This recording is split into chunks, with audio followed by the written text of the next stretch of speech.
அதிகாலை வலையொலி காட்சி நேயர்களுக்கு கல்பனா தர்மேந்திராவின் அன்பு வணக்கம். இது உங்கள் அதிகாலை வழங்கும் திருவள்ளுவரின் குரலும் குரலும்.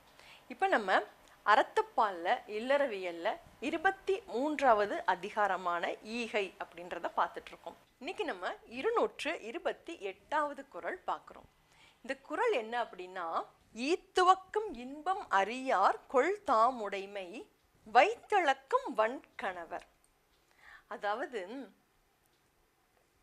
சேர்த்து வைக்கின்ற எல்லா பொருளையும், சம்பாதிக்கிற எல்லா பொருளையும், தன்னுடைய தேவைக்கு அதிகமாக வைத்திருக்கிற எல்லா பொருளையும் யாருக்கும் தானம் கொடுக்காம, யாருக்கும் உதவி செய்யாம, இது எனக்கு தான் இது எனக்கு தான் எல்லாத்தையும் சேர்த்து சேர்த்து சேர்த்து வச்சிருக்கிறதுல என்ன பயன் இருக்கு? நம்ம போகும்போது என்ன கொண்டுட்டு போகிறோம்? இந்த உலகத்தை விட்டு போகும்போது எல்லாத்தையும் இந்த உலகத்திலே நம்ம விட்டுட்டு போகிறோம். அப்படி இருக்கும்போது இருக்கிற நமக்கு தேவைக்கு அதிகமாக இருக்கிற ஏதாவது சில விஷயங்களை, சில பொருளை இல்லாதவங்களுக்கு யாருக்காவது கொடுத்தோம்னா அதில் வரக்கூடிய அந்த இன்பம் இருக்கு இல்லையா, அது வேற எதுலையுமே இருக்காதுங்க.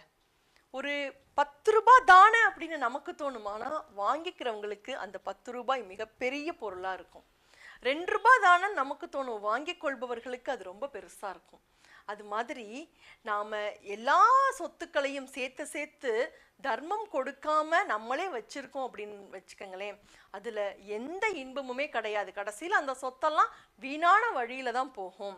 ஆனால் யாருக்காவது எதையாவது கொடுத்து உதவணும் அப்படின்னா அதுதான் உண்மையான இன்பம். ஆனால் சொத்து தனக்கு தானே அந்த சுயநலமாக இருக்கவங்களுக்கு அப்படிப்பட்ட அந்த இன்பத்தை அனுபவிக்க ஒரு சூழ்நிலையே இருக்காது அப்படின்றத தான் திருவள்ளுவர் இந்த குறள்ல ரொம்பவே அழகா சொல்லி இருக்காரு. ஈத்துவக்கும் இன்பம் அறியார் கொள் தாமுடைமை வைத்திளக்கும் வன்கணவர் அப்படின்னு. மீண்டும் ஒரு குறளில் சந்திப்போம். இது உங்கள் அதிகாலை வழங்கும் திருவள்ளுவரின் குறளும் குரலும். நன்றி. குறளும் குரலும் உலக பொதுமறையாம் திருக்குறள். காணத் தவறாதீர்கள் அன்பு நெஞ்சங்களே. ஒவ்வொரு நாளும் ஒரு திருக்குறளோடு உங்கள் அதிகாலையை உற்சாகமாக தொடங்குங்கள். நன்றி.